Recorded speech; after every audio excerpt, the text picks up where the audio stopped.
GeM TV நேயர்களுக்கு வணக்கம். நான் கசாலி. இன்னைக்கு ஜியோ பொலிட்டிக்கல் செய்திகள்ல பார்த்தோம்னா, மறுபடியும் அந்த வளைகுடா டென்ஷன் தான் இன்னும் ஆகிக்கிட்டே இருக்கு. என்னன்னா, இது வந்து முடியிற மாரியும் இல்ல, அ பெருசா போகவும் இல்ல. என்ன ஒரு விஷயம் நடக்குதுன்னா, ஒரு பக்கம் ட்ரம்ப்பு அமெரிக்கால பைத்தியம் பிடிச்ச மாரி பயங்கர டென்ஷன்ல அலையிறாரு. இன்னொரு பக்கம் அவரோட ரெப்ரசன்டேட்டிவ்ஸ் அப்படின்னு சொன்னோம்னா, அ ஸ்டீவ் விட்காஃப் அண்ட் குஷ்னர் 2 பேரும் இன்னும் வளைகுடால தான் இருக்காங்க. அவங்க வந்து இன்னைக்கு அந்த யுஎஸ்எஸ் ஆப்ரஹாம் லிங்கன் அந்த கப்பல்ல விசிட் பண்ண போறாங்க. ஒரு மிகப்பெரிய டென்ஷனான ஒரு என்ன சொல்றது? ஒரு பயமான ஒரு நேரத்தில அதில வந்து தைரியமா விசிட் பண்ண போறாங்க அப்படின்னு சொல்லி தகவல் வந்தது.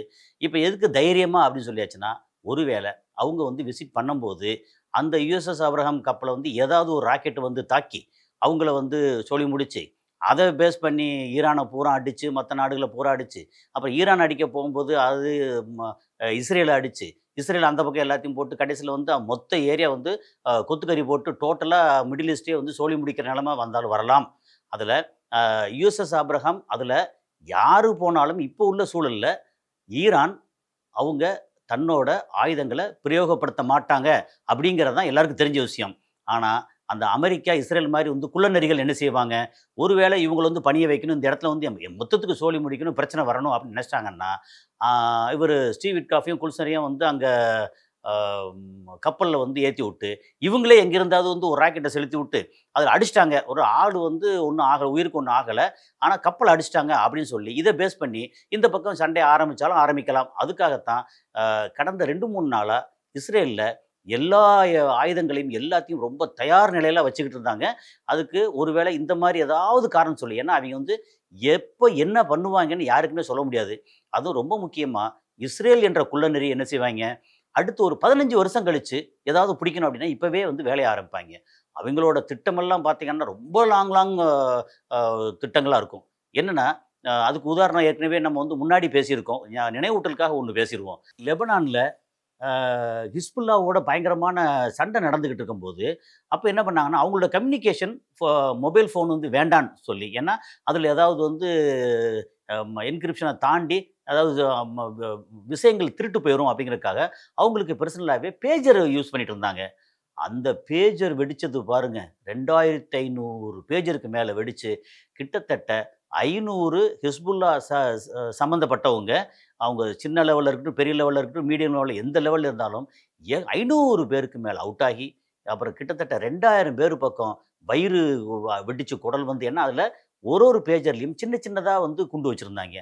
அது எப்படி கொண்டு வந்தாங்கன்னு அதுக்கப்புறம் வந்து விவரம் சேகரிச்சா, ஒரு 3 1/2 வருஷத்துக்கு முன்னாடி எப்ப வெடிச்சதோ, வெடிச்சது வந்து போன வருஷம். அப்போ வெடிக்கிறதுக்கு 3 1/2 வருஷத்துக்கு முன்னாடியே, அ இங்க வந்து அ ஜப்பான்ல இருந்தா, இல்ல ம யூரோப்பியன் கண்ட்ரில ஆர்டர் வந்து அங்கேருந்து ரெடி ஆகி, அதுக்கு கம்பெனி வந்து இஸ்ரேல் கம்பெனி. பட் இஸ்ரேல் பேர்ல இல்லாம, அவங்க வேற ஒரு ரூட்ல கொண்டு வந்து ஐ திங்க் மோட்டோரோலான்னு கம்பெனி நெனைக்கிறேன். மோட்டோரோலா. அப்போ அந்த பேஜருக்கு இவங்க வேற ரூட்ல எல்லாம் ஆர்டர் புடிச்சு, அதுல ஒரு சின்ன சின்னதா குண்டு வந்து உள்ள செட் பண்ணி வச்சு, எப்போ அவங்க நினைக்கிறாங்களோ, எப்போ முடியுமோ, அப்போ வந்து ஒரே நேரத்தில வெடிக்கிற மாரி, அப்படி செட் பண்ணி 3 1/2 வருஷமா காத்து கிடந்தாய்ங்க. அதாவது இவங்கள வந்து ஒரு சாதாரண ஆட்களா வந்து நம்ம யோசிக்கவே முடியாது. சரி, இப்போ வந்து இந்த மாரி பேஜர்லாம் வெடிச்சது. வெடிச்சு முடிச்சு அங்கங்க அல்லோலகல்லப்பட்டு என்ன ஆகப்போகுது அப்படின்னு எல்லாம் பயங்கர ஒரு டென்ஷன்ல அலைஞ்சுட்டு இருக்கும்போது, அங்க லெபனான்ல இருக்கிற காவல்துறை, போலீஸ் என்ன பண்ணாங்க, அங்க வந்து வாக்கி டாக்கி எடுத்து கம்யூனிகேஷன் பண்ணும்போது, வாக்கி டாக்கி வெடிக்குது. அப்ப எத தொட்டாலும் வந்து இந்த அளவுக்கா யோசிச்சுட்டு இருப்பாங்க. உண்மையிலேயே அவங்களோட அட்வான்ஸ் திங்கிங் அதாவது ஒரு பாசிட்டிவான விஷயத்துக்கு அவங்க நேர்மையான நல்ல விஷயத்துக்கு அவங்களுடைய மூளைய செலவு பண்ணாங்கன்னா, உலகம் வந்து பெரிய அளவு நல்ல முன்னேற்றம் போகும். அது என்னன்னா, அவங்க மட்டும் நல்லா இருக்கணும். மத்த நாம 4 பேர் நல்லா இருக்கணும்னா 40 பேர் சாகடிக்கணும் அப்படின்றதுல அ ம இது யூதர்கள் ரொம்ப குறிப்பா. அது இஸ்ரேல் யூதர்கள், அங்க அமெரிக்கால இருக்க யூதர்கள் எல்லாம் வந்து மொத்த உலகத்தையும் அவங்க ஆட்டி படைக்கணும் அப்படின்னு இன்னும் எத்தனை காலம் தான் அவங்க இப்படி பண்ணிட்டு இருப்பாங்க அப்படின்னு தெரியல. ஸோ இந்த மாரி ஒரு சூழல்ல, இப்போ என்ன நடக்குது? இங்க ம ஸ்டீவ் விட்காஃப் வந்து அந்த யுஎஸ்எஸ் ஆபிரகாம் லிங்கன் கப்பலுக்கு அவர் விசிட் போறாருன்னா, அது எதுக்காக போவாங்கன்னா, இப்போ நாங்க இங்க இருக்கோம் அப்படின்னு அமெரிக்கா மக்களுக்கு இந்த செய்திய பரப்பி, அங்க ஏற்கனவே உள்நாட்டுல இருந்து ஏகப்பட்ட பிரச்சனை நடந்துகிட்டு இருக்கு. அந்த பிரச்சனையில இருந்து மக்களோட மனநிலைய மக்கள வந்து டைவர்ட் பண்ணணும் அப்படின்னா, இந்த மாதிரி சில விஷயங்கள்லாம் பண்ணி ஆகணும். இதையும் மீறி அமெரிக்கால வந்து எக்கச்சக்கமான பிரச்சனை. அங்க வந்து ஏற்கனவே முன்னாடி சொல்லியிருக்கோம். ஒரே நேரத்தில 3 வகையான பிரச்சனை நடந்துச்சு. அங்க வறுமை ஒரு பக்கம் கிட்டத்தட்ட 5,00,00,000 பேருக்கு மேல ஒரு வேளை சாப்பாடு, அப்புறம் வந்து ஒழுங்கான ட்ரெஸ் இல்ல, வீடு இல்ல அப்படின்னு எக்கச்சக்கமான பிரச்சனை அங்க ஓடிக்கிட்டு இருக்கு. அதுபோக வந்து பனிப்பொழிவு எக்கச்சக்கமா நடந்தது. அதுபோக போராட்டம் அந்த நர்ஸ் வந்து அ ம போட்டு தள்ளிட்டாங்கன்னு அங்க ஒரு போராட்டம்னு ஒரே டைம்ல பயங்கரமா வந்துருச்சு.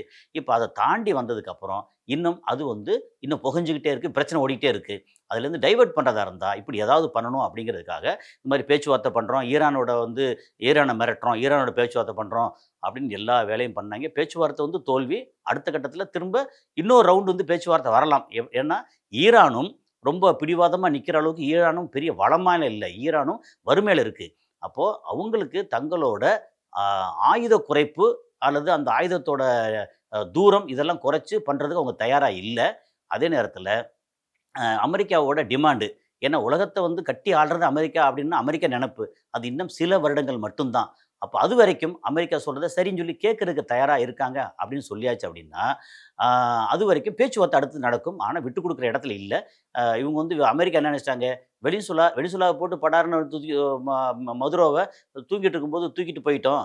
அது மாரி இங்க வந்து கமேனிய தூக்கிட்டு போயிரலாம் அப்படின்னு நெனச்சுட்டாங்க. ஆனா அங்க வெனிசுலாவோட மதுரோ வேற, இங்க வந்து கமேனி வேற. கமேனி வெறுமனே ஆட்சியாளர் மட்டும் இல்ல, மதத் தலைவர் வேற. அப்போ அவரு பின்னாடி வந்து இப்ப லட்சோப லட்சம் அ பக்தர்கள் இருக்காங்க. அத தாண்டி வந்து ஒண்ணும் தொடவே முடியாது அப்படிங்கிற உண்மை வந்து இப்போ அமெரிக்காவுக்கு புரிஞ்சிருச்சு. அமெரிக்காவுக்கு புரிஞ்சுச்சுன்னா என்ன? பக்கத்துல இருக்கிற சுல்லான் இஸ்ரேலுக்கும் புரிஞ்சிருச்சு. அப்போ அந்த இஸ்ரேல் என்ன பண்றாங்க? ஏதாவது வழியில இந்த பக்கம் அடிச்சா மட்டும் தான் அவங்க வந்து நிக்க முடியும். ஏன்னா இஸ்ரேல வந்து இதே மாரி போய்க்கிட்டு இருந்துச்சுன்னா, ய அமெரிக்கா வந்து கொஞ்சம் இறங்கி வந்துட்டாங்க. கிட்டத்தட்ட சரண்டர் ரேஞ்சுக்கு அப்படின்னு யார்ட்ட சரண்டர்? ஜெனரலாவே நான் வந்து பெரிய தாதா இல்லப்பா அப்படின்னு இறங்கி வந்துட்டாங்க அப்படின்னா, அது என்ன நடக்கும்? இஸ்ரேல வந்து சோலி முடிச்சுருவாய்ங்க. அப்படிங்கிற சூழல்ல இஸ்ரேல் வந்து தன்ன காப்பாத்திக்கிறதுக்கு என்ன வேணாலும் பண்ணுவாங்க. அந்த என்ன வேணாலும் ஏன் அழுத்தி சொல்றேன்னா, அவங்க இந்த உலகத்த மொத்தத்துக்கு சோலி முடிச்சு நாங்க மட்டும் தான் இருப்போம்னு நெனச்சா கூட, அமெரிக்கா வந்து போட்டு தள்ளிட்டு நாங்க மட்டும் தான் இருக்கணும்னு நெனச்சா கூட அதையும் பண்ணுவாய்ங்க. ஏன்னா, இஸ்ரேல் ஆ தனக்காக மட்டுமே யோசிக்கக்கூடியவங்க. ஸோ, அது மாரி ஒரு விஷயங்கள் நடக்குதா? இப்ப என்னன்னா, ஆ அங்க இஸ்ரேல்ல வந்து ஏகப்பட்ட தினந்தோறும் ஆ அப்படி மூட்டை மூட்டையா பணங்கள் வந்து நிக்குது. என்ன அடையாளம் தெரியாத பணங்கள். இது ஏற்கனவே இன்னொரு இதுலயும் பேசியிருக்கேன். அடையாளம் தெரியாத அ அ பாலஸ்தீனர்கள் அப்படின்னு சொல்லி அ மூட்டை மூட்டையா கொண்டு வந்து குடுக்குறாய்ங்க. இவங்க இது வந்து எப்படின்னா, நம்ம ஜெம் டிவி நேயர்களுக்கு தகவல் தெரியணும் அப்படிங்கிறதுக்காக உள்ள போனா, உலகத்தின் கிட்னி திருட்டு இஸ்ரேல்காரைங்க. அந்த கிட்னி மத்த உடல் உறுப்பெல்லாம் திருடி, அங்க யூரோப்பியன் கன்ட்ரீஸ்க்கு போறது மட்டும் இல்லாம, அரபு நாடுகளுக்கும் போகுது அப்படின்னு தகவல்லாம் வருது. இதில எந்த அளவு உண்மை இருக்கு என்னன்னு தெரியல. அப்படி நடந்தது, இதில உண்மை இருக்கு. 100% உண்மை அப்படின்னு சொல்லியாச்சு. ஏன்னா நம்ம சில விஷயங்கள வந்து 100% ஆணித்தரமா சொல்ல முடியாது. நமக்கு கிடைக்கிற அங்கங்க கிடைக்கக்கூடிய சில தகவல வச்சு நம்ம பேசுறோம். இது ஒருவேள 100% உண்மையா இருந்துச்சுன்னா, இது மாதிரி ஒரு கிரைம் உலகத்தில வேற எதுவும் இருக்காது. ஒரு அப்பாவி மக்களோட அங்க பாலஸ்தீன அப்பாவி மக்களோட கிட்னியா இருக்கட்டும், கல்லீரல், மண்ணீரல்னு எல்லாத்தையும் எடுத்து அங்க அரப்ஸுக்கும், வெள்ளைக்காரங்களுக்கும், அங்க யூரோப்பியர்களுக்கும் வந்து ம மாற்று உறுப்பா வச்சு அவைங்கள வந்து பிழைக்கிறதுக்காக இப்படி பண்றாங்க. அப்படிங்கிறது ஒரு முக்கியமான ஒரு விஷயமா இருக்கு. இப்ப இதுல ரொம்ப முக்கியமா இறுதியா என்னன்னா, அப்பாஸ் அராக்சி. அவரு இப்போ அல் ஜசீராவோட ஃபோரம்ல பேசினாரு. ரொம்ப ஸ்ட்ராங்கா எல்லாம் பேசி முடிச்சுட்டு, கடைசியா ஒரு வார்த்தை ரொம்ப ஸ்ட்ராங்கா சொல்லியிருக்காரு. என்னன்னா, இந்த அ யுரேனியம் என்ரிச்மென்ட் அத வந்து நாங்க நிறுத்தப் போறதில்ல. நீ என்ன பண்ணுவியோ பண்ணு. நாங்க எல்லாத்துக்கும் தயாரா இருக்கோம். அப்படின்னு அந்த அப்பாஸ் ஆராக்ஷி ரொம்ப தெளிவா, தெனாவட்டா இல்ல. ஆனா பவ்யமா சொன்னா கூட தெளிவா, நாங்க எதுக்கும் பின்வாங்க போறதில்ல. நாங்க உங்கள பார்த்து பயப்பட போறதில்ல. அதே நேரத்தில எங்க டிமாண்ட் இது.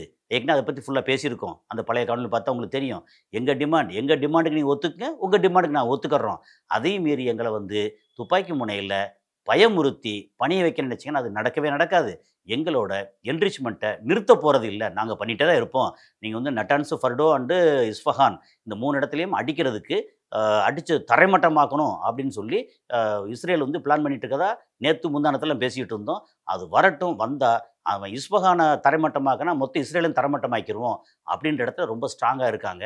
ஸோ அடுத்தடுத்து என்ன நடக்குதுங்கிறத அடுத்த அப்டேட்ல பார்ப்போம். நன்றி.